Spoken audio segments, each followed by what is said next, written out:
Du 14 au 16 octobre, le concours agricole, organisé par l'ADOMA, s'est installé sur le cours Foucault pour sa 134e édition.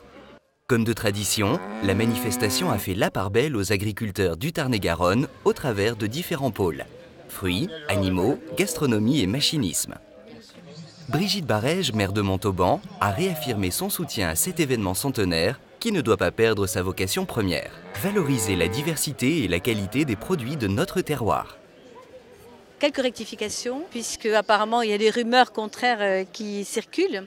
Premièrement, la date, c'est l'ADOMA qui l'a choisie, puisqu'ils ont voulu décaler cette manifestation pour permettre aux éleveurs qui, traditionnellement, à la même époque, se trouvaient au fameux concours de Cournon. En réalité, malgré ce décalage de date, les éleveurs ont préféré ne pas venir ici. Ce choix leur appartient. Il va de soi que la ville de Montauban n'y est pour rien. Bien au contraire, je pense qu'ils ont toute leur place pour montrer cette belle vitrine de l'élevage en Tarn-et-Garonne.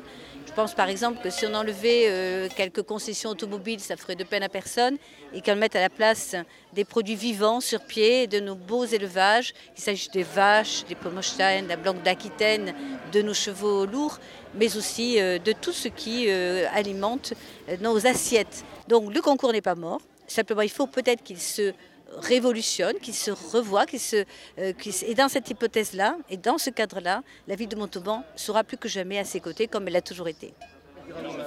En cette période de crise que le monde agricole traverse, Brigitte Barège est allée à la rencontre des agriculteurs pour entendre leurs inquiétudes.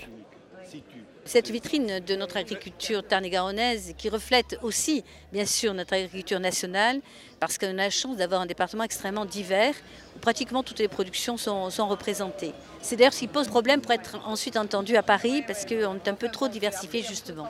Elle est d'autant plus importante dans cette période de crise que c'est une forme de soutien, bien évidemment, à nos agriculteurs qui souffrent beaucoup, et vous le savez, depuis de nombreuses années, parce que les prix ne sont pas au rendez-vous, parce que la concurrence internationale n'est pas réglée, parce qu'on a mal négocié la PAC. Tous ces sujets sont vraiment plus que d'actualité. Vous avez vu le désarroi notamment des éleveurs laitiers qui n'arrivent pas à vivre du prix de lait qu'on leur offre.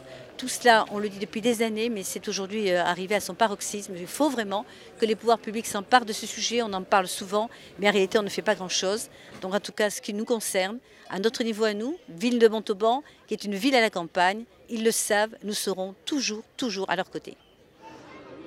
Malgré le contexte difficile pour les agriculteurs, le concours agricole restait placé sous le signe de la fête. Ainsi, la ville de Montauban avait dédié son stand aux enfants. Les clowns, les zoobies et la boîte à malice ont proposé des animations autour du cirque et le goûter préparé par la cuisine centrale a ravi les papilles des petits montalbanais. Vitrine du savoir-faire agricole tarn-et-garonnais, le concours agricole fait toujours le bonheur des enfants.